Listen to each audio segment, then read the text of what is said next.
Rompiendo el internet.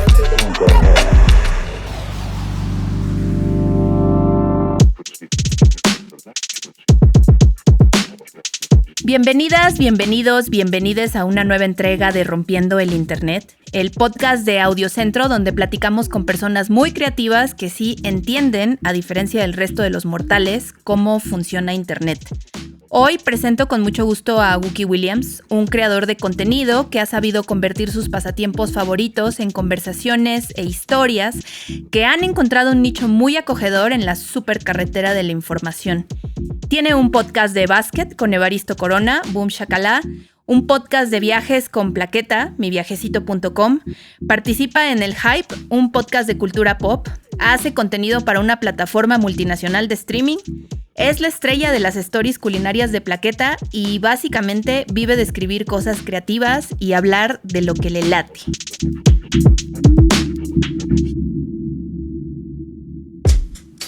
¿Cómo estás, Wookie? Bienvenido. Wow, quiero tomar esa intro y ponerla en mi currículum. Va, te la paso, pero quiero que me des crédito. Le pongo ahí una nota hasta abajo porque suena mejor que lo que tengo ahora mismo en mi currículum, así de estudió en tal, trabajó en tal. Así que, es que a nadie ya le importan esas cosas, lo importante es echarnos flores. Por supuesto que sí. Oye, pero no, todo lo que dije es verdad, o sea, no estoy diciendo nada que sea mentira. No, nada. Sí es lo que he hecho y lo que hago y gracias por la invitación para platicar de eso. Me encanta platicar de las cosas que hago y así es como han surgido un montón de proyectos que han sido personales y que han como trascendido un poquito y que se han vuelto de alguna forma parte de la cotidianidad de la gente que lo sigue y eso me encanta. Se me hace una cosa bien bonita. Es que creo precisamente que es la magia de Internet. Por lo menos en los últimos 20 años probablemente y en lo que está ocurriendo ahorita, todo lo que hacemos de manera personal se va ramificando, o sea, cuando tiene éxito en Internet y de pronto se convierte en nuestra chamba, ¿no? Ajá, y luego lo odiamos. O era nuestra chamba y de repente ya se volvió parte de nuestra vida personal porque algo cambió en la forma en que estábamos haciendo contenidos, ¿no? Y eso también es sigue siendo muy emocionante, según yo, porque esa democratización de que todo mundo puede estar ahí y que no hay manera de alguna forma de detenernos, prácticamente de filtrarnos, evidentemente tiene unas cosas muy malas porque la gente las usa de ciertas formas, pero el punto de que todos podamos estar ahí y todo mundo tenga acceso a esos contenidos que estamos creando todos, subir una foto a Instagram, poner un status en Facebook, todo eso es contenido y el hecho de que todos podamos estarlo compartiendo así es una cosa que nos da un montón de libertad y que en algunas ocasiones se puede convertir incluso en fuentes de trabajo. Sí, me atrevo a decir que la gran mayoría de las personas con las que he tenido oportunidad de platicar para Rompiendo el Internet les ha pasado esto. Esa ha sido su historia de Rompiendo el Internet. Oye, Wookie, voy a empezar con esta reflexión.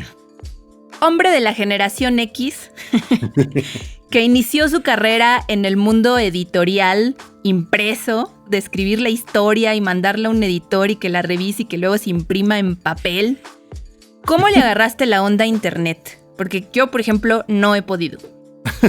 Fíjate que yo, en cuanto a hombre generación X con canas en la barba, estuve en un momento muy extraño de la vida cuando estudié, porque yo estudié mi carrera a mediados de los 90, en la segunda mitad de los 90. Entonces el internet ahí estaba, pero todavía no sabíamos bien para qué servía, cómo se usaba.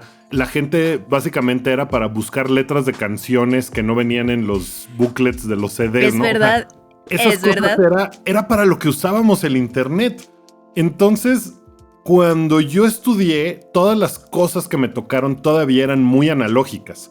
Entonces, el momento en el que salgo de la carrera y que el internet explota, pues es como de, oh no, todo lo que estudié no me sirve para nada, ¿no? Y yo empecé a trabajar y trabajé muy buena parte de mi vida en medios impresos, cuando las revistas y bueno, los periódicos también tenían como ese peso de, está en una revista, debe ser cierto. Había muchos fans, las publicaciones eran muy grandes, la gente sí consumía revistas impresas y tenían mucho poder las revistas impresas, mandaban a la gente a junkets de películas con lujos. Yo fui a unos viajes padrísimos de prensa, de fotografía y cosas así, porque las revistas tenían mucho peso, ¿no? Entonces a mí me tocó esa parte donde todavía eran importantes los medios impresos, los medios tradicionales, digamos, pero afortunadamente hubo un momento en que la gente con la que yo trabajaba tuvo la visión de decir, ok, necesitamos tener una rama digital, porque hacia allá es a donde se va a mover todo muy rápido. Entonces, a pesar de que trabajaba yo en una compañía como Editorial Televisa, que pues era la editorial de habla hispana más grande de América, bla, bla, bla, la gente con la que yo trabajaba empezó a hagamos blogs y hagamos podcast y hagamos otras cosas, ¿no? En un momento donde Twitter ni existía. O sea, todavía Blogspot y esas cosas eran como lo más avanzado, digamos, del mundo del internet de creación propia. Y fue así como empecé yo a meterme al mundo de los podcasts, al mundo digital, en un momento donde todavía estaba como muy poco do it yourself. O sea, todavía requerías algunas herramientas que no estaban tan a la mano de todo mundo. No había esta explosión. La gente que tenía blogs, como que todos se conocían de alguna manera, ¿no? Tenían como una comunidad y tal. Y eso fue lo que nosotros también empezamos a hacer. Entonces, como que tuve esa oportunidad de hacer eso como... No quiero decir muy temprano en el internet, porque te estoy hablando del año 2007. O sea, tampoco es como que fue hace 40 años, pero... No, claro, pero fue el tiempo en el que, por ejemplo, Blogspot aquí en México explotó, más o menos esos años, en que la gente que tenía una computadora y que sobre todo quería hablar de sí misma, se empezó a meter a esos lugares. Pero era padrísimo, o sea, los blogs eran una cosa muy, muy, muy padre porque básicamente la gente contaba sobre su vida, ¿no? Y sobre su relación con la comida, con la ciudad en la que vivían, con el mundo. Con el amor. Con el amor y el desamor y pues todo era muy adolescente en ese sentido, ¿no? Sí. Era la parte como adolescente del internet. Entonces, creo que eso abrió muchas puertas a explorar muchas cosas y a que la gente pudiera relacionarse de otra manera con personas que ni siquiera conocía o que no vivían en su misma ciudad. Cosas en común ibas encontrando que antes era mucho más difícil, ¿no? Tuve como que esa ventaja de esa escuela de una forma, digamos, profesional, porque era mi chamba. Después me metí a la revista del consumidor, lo cual era cambiar de estructura todo, porque era como de estar con... La legendaria revista del consumidor. Wookie trabajó ahí. Yo trabajé ahí y efectivamente era de estudio de lavadoras, ¿no? Y entonces tenían el laboratorio donde les llevaban todas las lavadoras. Y de verdad, una de las cosas que me impresionó de eso es que la gente que trabajaba haciendo esos estudios, de verdad era un grupo de personas incorruptibles. O sea, eran unos científicos ñoños de laboratorio que estaban de, no, yo, o sea, y prácticamente no hablaban con nadie. Hacían su estudio, lo mandaban y pues ahí estábamos publicando. En la revista del consumidor me tocó muy de vieja escuela decir, paren las prensas, ¿no? ¿Por qué? Porque un estudio había salido equivocado y habían rankeado mal a una licuadora o algo así. Básicamente sí. Había unos estudios de mercado que eran de servicios, no de productos. Entonces, no me acuerdo qué era. No me acuerdo si era de telefonía o de televisión por cable. Pero habíamos puesto una tabla al revés. Entonces, los datos de uno venían con el otro. Entonces, pues estaba mal, ¿no? Estaba completamente mal esa información. Y ya habíamos mandado la revista a imprimir y fue de... ¡Ah! Yo me di cuenta y fui corriendo con el editor así de que no podemos permitir que esto salga. Y bueno, fue un rollo, pero eso ya no sucede, ¿no? Eso ahora el equivalente es borrar un tweet de que dijiste y lo peor tontería. que puede pasar es que alguien sí lo haya visto antes y esté la captura de pantalla ahí rondando, pero pues sí, lo borras y ya. La memoria del internet, que todo permanece ahí, ¿no? Entonces, ¿podemos decir que la transición a lo digital para ti no fue tan dolorosa como ha sido para muchos comunicadores?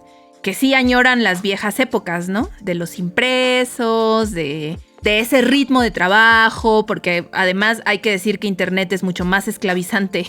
Si de por sí los medios son esclavizantes, internet está en turbo.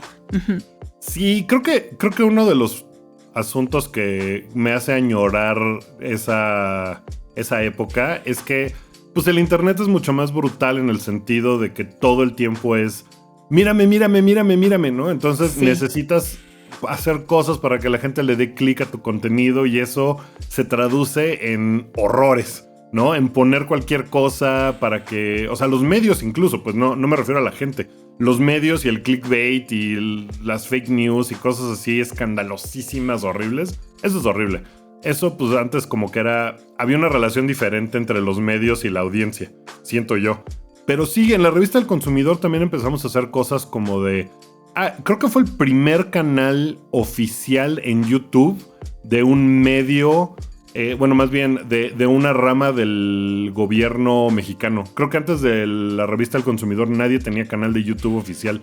Y cuando yo estaba ahí, me tocó ser parte de abrir ese canal, de hacer podcast, todo. Entonces como que sí estábamos medio avanzados en ese sentido. Y pues ya después se tradujo en oportunidades de hacer otras cosas, oportunidades de estar en páginas web. Ahora que trabajo para una compañía de streaming muy grande haciendo contenido, ya venía yo medianamente preparado desde hace 10 años, no tanto para hacer lo que estoy haciendo, sino como para cambiar ese chip de ok, ya, dejemos esto atrás, dejémonos de que si el internet es para un nicho o es para ñoños o es para... Pues no, el internet es para absolutamente todo mundo. Una de los aspectos más interesantes de tu historia es que tú haces además contenidos personales, propios y de cosas que te gustan y que sí han encontrado un público. Entonces, en todo este mundo de basura que también puede ser internet, ¿no? Con estos contenidos que genera la gente de sus entrañas, ¿cómo crear contenidos originales y honestos desde apuestas personales? ¿Qué es lo que tú haces? ¿Cómo hacerlos funcionar? Mira, yo tuve una súper ventaja que muy poca gente tiene, que es que yo empecé en una plataforma que me dio Editorial Televisa, ¿no? Entonces, de alguna manera ahí, como que el trabajo que hacíamos en digital, hubo gente que lo empezó como a cachar. Y ya cuando nos movimos de eso y empezamos a hacer contenidos personales, sobre todo con un podcast de cultura pop que se llama El Hype, que nunca ha sido gigantesco, nunca ha sido nuestra intención.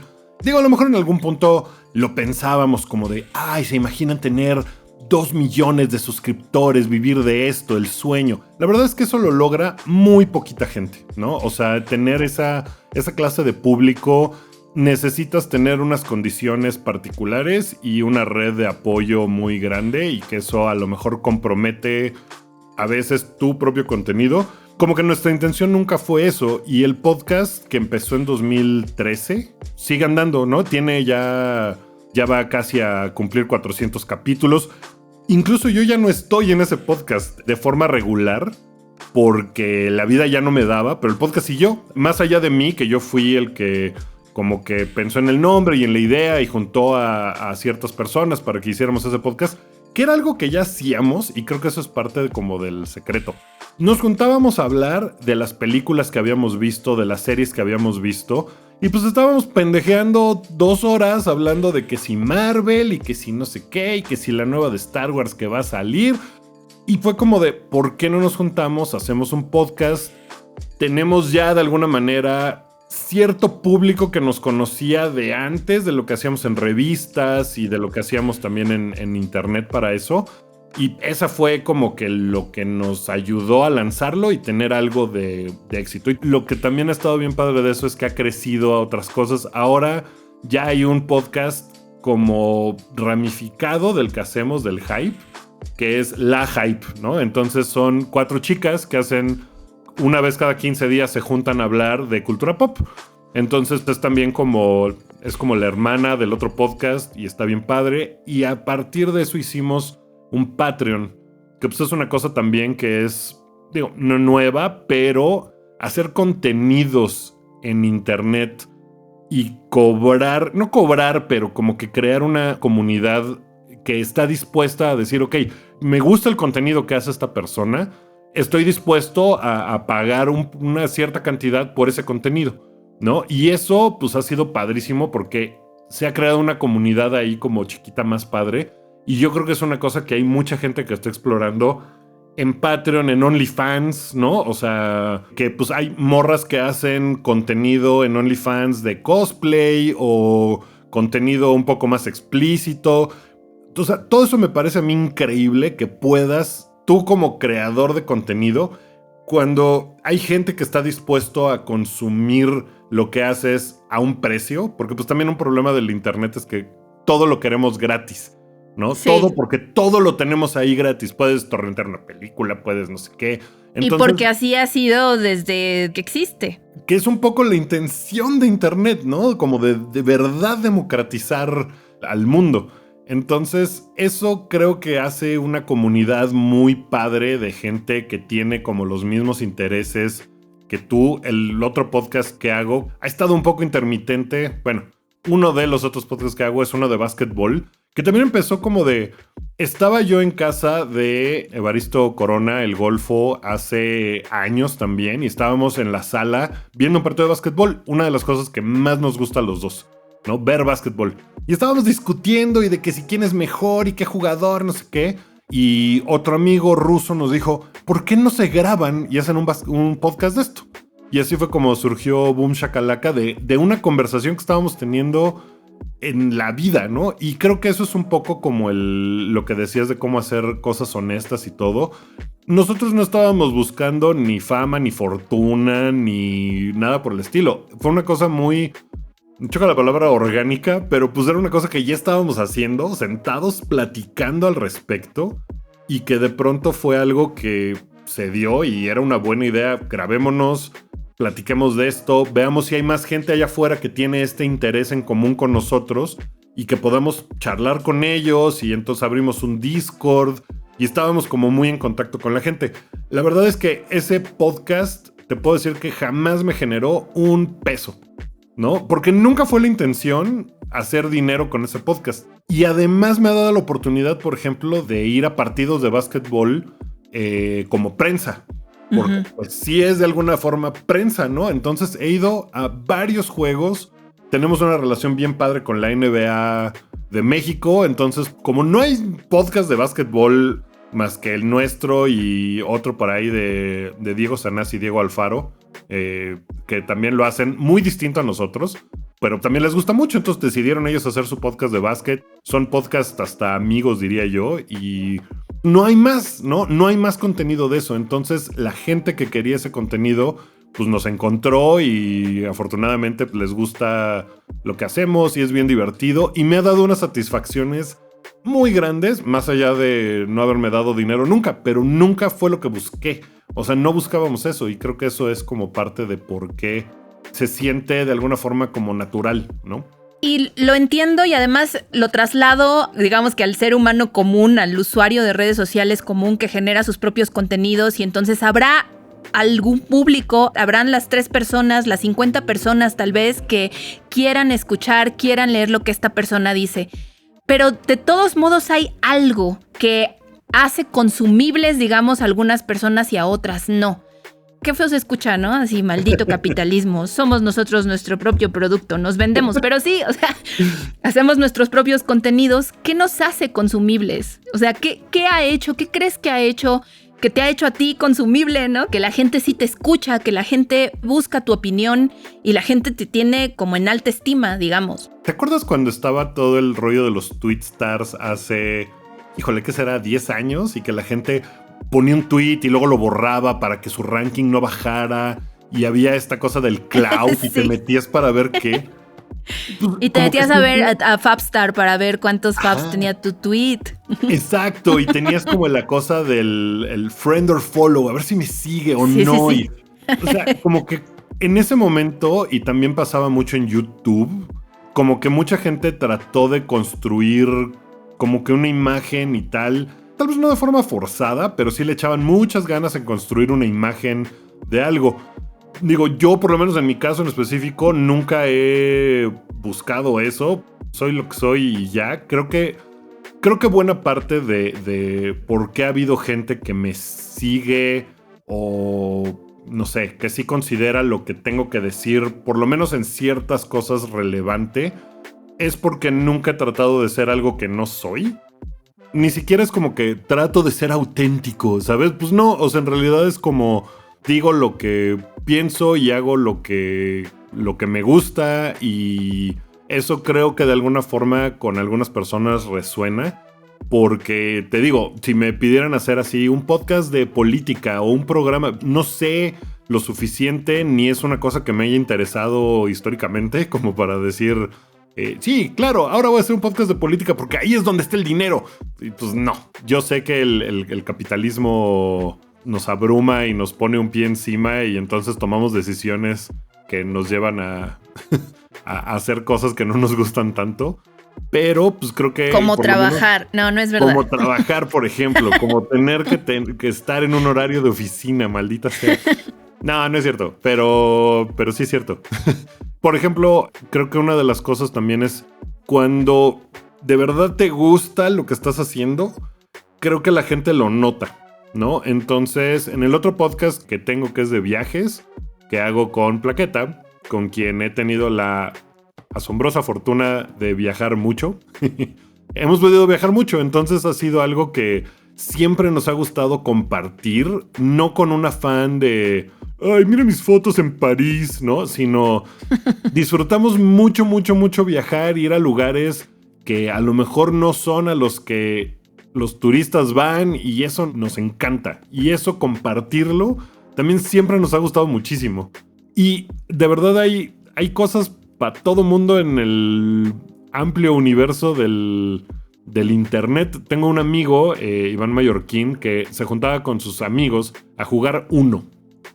Y se la pasaban discutiendo de series y de cosas. Y también en algún momento me dijo, oye, tú tienes un podcast, ¿no? Sí, le conté cómo era, y él decidió hacer su podcast, que es sus amigos jugando Uno mientras hablan de series, ¿sabes? Y tiene su público porque las personas que están ahí son interesantes. Habrá unos que les caen bien, otros que no les caen tan bien. Pero vamos, hay para todo. Y todo mundo, creo que una cosa que es muy bonita es que todo mundo puede hacer un podcast, todo mundo puede hacer contenido en Instagram, todo mundo puede hacer videos. Si tu anhelo es que te conviertas en alguien famoso y que eso se vuelva tu vida, es difícil porque no todo mundo lo logra. No sé cuál sea el secreto. Supongo que también requiere mucho trabajo y esfuerzo y compromiso con ciertas cosas. Pero pues no todo el mundo lo va a lograr, ¿no? O sea, hay ciertas cosas que no todo el mundo va a lograr. Pero seguir pasiones es una cosa que siempre va a estar padre. Salvo que tus pasiones sean ser una persona horrible y ser just top, ¿no? O sea, eso no está bien. No sean ese tipo de influencers si se quieren dedicar a ser famosos en las redes sociales, por favor. La verdad es que yo, por ejemplo, a Just Stop o a toda esta bola de youtubers que de repente han salido mencionados en acusaciones, creo que de ellos la mayoría son gente que son famosa nomás porque están ahí. Y que en realidad no tienen algo por lo cual sean famosos. No sé si me explico. O sea, hay gente que hace contenido y que es, no sé, booktuber, que es súper buena haciendo contenidos porque le apasionan los libros y quiere compartir sobre los libros, o sobre política, o sobre béisbol, o sobre, qué sé yo, cocina, maquillaje, lo que sea, pero que tienen algo que les apasiona y que quieren mostrarle al mundo y compartir con el mundo y crear una comunidad de tal. Y hay mucha gente que nomás es famosa porque es famosa. Y esos creadores de contenido que nada más se paran y dicen, hoy desayuné tal, y miren, aquí está mi hermano y tal, y que nada más es como poner su vida para que todo el mundo la vea. Hay mucha gente que tiene mucho interés en saber eso. Yo es algo que todavía no acabo de comprender por qué no tienen algo detrás que los sustente, como de, es que yo hago esto, ¿no? No nada más soy, y por eso me volví famoso. Porque siento que eso es una cosa que a la larga no le aporta gran cosa al mundo. Bueno, recordemos el antecedente Big Brother en los, ¿qué eran? Los 90 todavía, ¿no? Todavía cuando salió Big Brother y estábamos todos ahí pegados viendo qué hacía la mapacha Y no Que sé en quién más me realidad, acuerdo de eso. o sea, hay gente que podrá decir, pero pues tú haces eso en las historias de Plaqueta de que sales comiendo cosas, ¿no? ¿Y tú qué? Y justo iba a eso, o sea, ¿cuáles son entonces las fronteras del contenido personal? ¿Qué los hace distintos? Las narrativas, las intenciones, ¿qué? Porque en efecto, tú eres estrella de las stories de Plaqueta, que básicamente se tratan de Plaqueta cocina y comen, y entonces comentan acerca de la comida. O nos mandan comida súper rica de O les muchos mandan comida lugares. súper rica, exactamente. Pues mira, estrella lo estoy entrecomillando así, quotes de aire. Pero bueno, ella tiene una serie de seguidores que ha cosechado por todas las cosas que hace, por sus libros, porque está en Canal 11, porque tal, y eso hace que pues ella tenga ya tiene prestigio, fama, la gente sabe qué va a consumir cuando ve sus redes, ¿no? Y yo pues nomás estoy ahí y me da comida y me la como y lo disfruto mucho. Pero te puedo decir que, por ejemplo, en Twitter, a lo largo de más de 10 años que hemos sido pareja, nuestras interacciones en Twitter han sido súper poquitas, porque no es algo que nos interese estar como contándole al mundo, no sé, o sea, como que nuestra relación es nuestra relación y no tiene por qué Twitter estar... Probablemente esta es la primera entrevista en la que Wookie habla de su relación con Plaqueta, no lo sé. Un poco sí. Ay, me siento Pati Chapoy. Así andan, pero en Instagram, que la verdad es que también hay una cosa que es muy notable, que es en Twitter la gente es horrible. En Instagram, en Twitter, me incluyo yo, o sea, suele ser mucho más agresiva, mucho más Sí, somos mordaz. personas horribles en Twitter. No, en Twitter es un ambiente muy feo. En Instagram no tanto, en Instagram hay mucho más amor. Y TikTok, por ejemplo, no sé si tienes TikTok, Nietzsche. No le entiendo todavía. O sea, lo veo, lo consumo, pero que yo haga contenido para TikTok no me rebasa. Soy muy vieja para eso. Es muy complicado, sí, es así como de ¿qué hiciste? ¿Cómo hace esto la gente? Bueno, TikTok es puro amor, básicamente. O sea, en TikTok todo es corazoncitos. Pero ¿por cuánto tiempo, Wookie? ¿Por cuánto tiempo permanecerá así? Hasta que crezcan un poco los consumidores de TikTok, porque justo la audiencia de TikTok es mucho más chica, ¿no? Son mucho más chavitos, entonces... Yo, por ejemplo, en TikTok, pues, ¿qué voy a andar haciendo TikToks así como de que digan, ¿este viejo qué? ¿Este viejo haciendo caras en TikTok qué? ¿No? Entonces, pero... Y también hay una cosa que ha pasado, que antes tratábamos de como consumir de todo y tal, y con el tiempo también el internet y las redes sociales se han ido acomodando y la gente que lo sigue se ha ido acomodando a curar contenido que ves.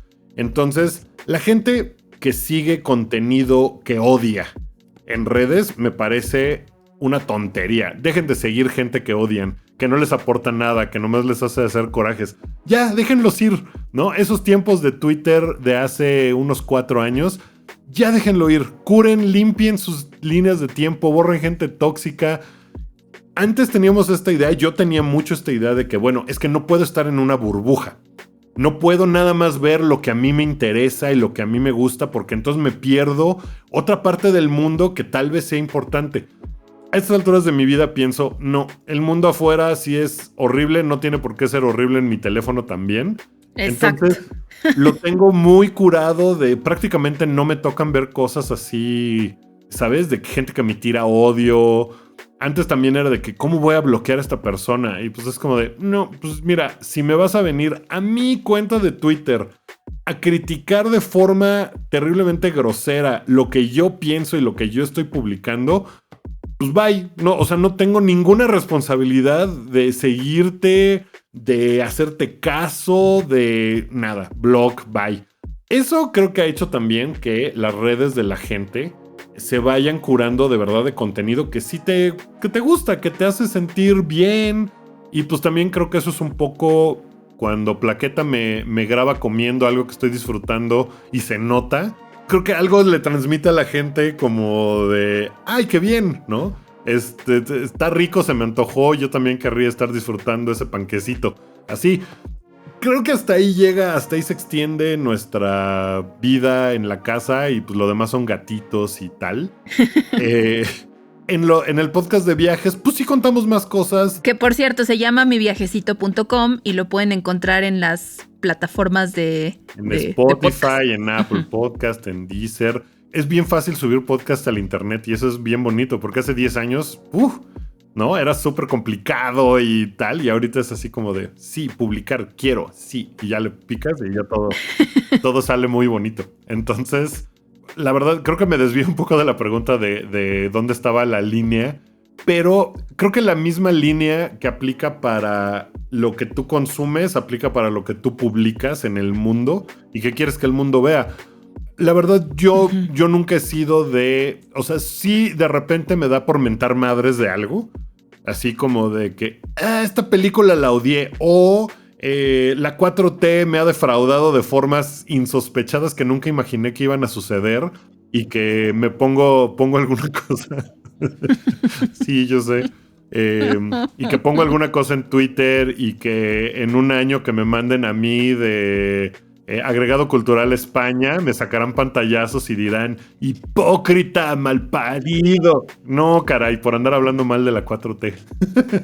Creo que lo que yo trato por lo menos de poner allá afuera en el mundo no es mi parte amargada, sino es como o sea, ¿qué le puedo aportar al mundo? A lo mejor hacer caritas de que algo que me comí me gustó, ¿sabes? Y eso a lo mejor alguien lo hace sentir bien durante 15 minutos o 15 segundos o qué sé yo. Pues eso se me hace padre. Estar de mala onda, tirando hate y amargoso. Hay mucha gente que lo hace. A mí no me gusta hacer eso porque es como de... ¿Qué le estoy aportando a alguien? Si es una queja legítima, adelante y súper bienvenido yo y quien sea que se queje porque pues... No sé, como que trato de guardarme mis amargues para mí o para... o para nada más gente que me quiere escuchar, ¿no? Ha sido muy interesante, muy bonito y esperanzador, digamos, de encontrar también un perfil más amable en la batalla campal que se ha convertido Twitter y las redes sociales casi en general. ¿Dónde te podemos escuchar, leer, seguir, ver tus caritas? Mis caritas nada más están en el Instagram de @plaqueta. De repente yo las pongo también, pero es como de que no, pues ya, que vivan allá. Los podcasts están en Spotify, uno es Boom Shakalaka, otro es miviajecito.com. Un día queremos convertirnos en youtubers y demostrar que no estamos demasiado viejos para ser youtubers. Uy, estaría muy padre. Sí lo quiero ver. Pues queremos hacerlo de viajes también, porque cuando tenemos chance y vamos a algún lado, como que sí de verdad nos gusta compartir esa experiencia porque, no sé, es padre y como que tratamos de tirar buena onda y comer rico y ver lugares que a lo mejor hay otras personas que no van a tener la oportunidad de ir a ese lugar en específico y compartirlo así. Es como una cosa que nos gusta mucho. Entonces, a ver si lo logramos. TikTokers no. Ese barco ya definitivamente ya zarpó y nunca nos vamos a poder subir a él porque no le entendemos nada. Y TikTok es bien complicado, pero es bien bonito. ¿Y en redes sociales dónde te podemos seguir? Wookie-Williams en Instagram, en Twitter. Si siguen las cuentas sociales de Netflix, ahí hay algunas cosas que yo hago también. Entonces, si por ahí las siguen, que me he dado cuenta que mucha gente sigue el Twitter de Netflix, el YouTube y cosas por el estilo, hago cosillas también ahí para esas plataformas. Ahí también está la esencia, el alma de Wookie. En algunas cosas. Pues muchísimas gracias, Wookie. Ha sido una conversación muy divertida, muy ilustrativa. Perdóname por decirte generación X. No, pues ya no paso ni por old millennial, ¿sabes? Entonces está muy bien. Muchas gracias. Y muchas gracias a todos por escucharnos, a todas, todos, todes. Yo soy Berenice, él fue Wookie Williams. Esto fue Rompiendo el Internet. Nos escuchamos en el siguiente episodio. ¡Adiós!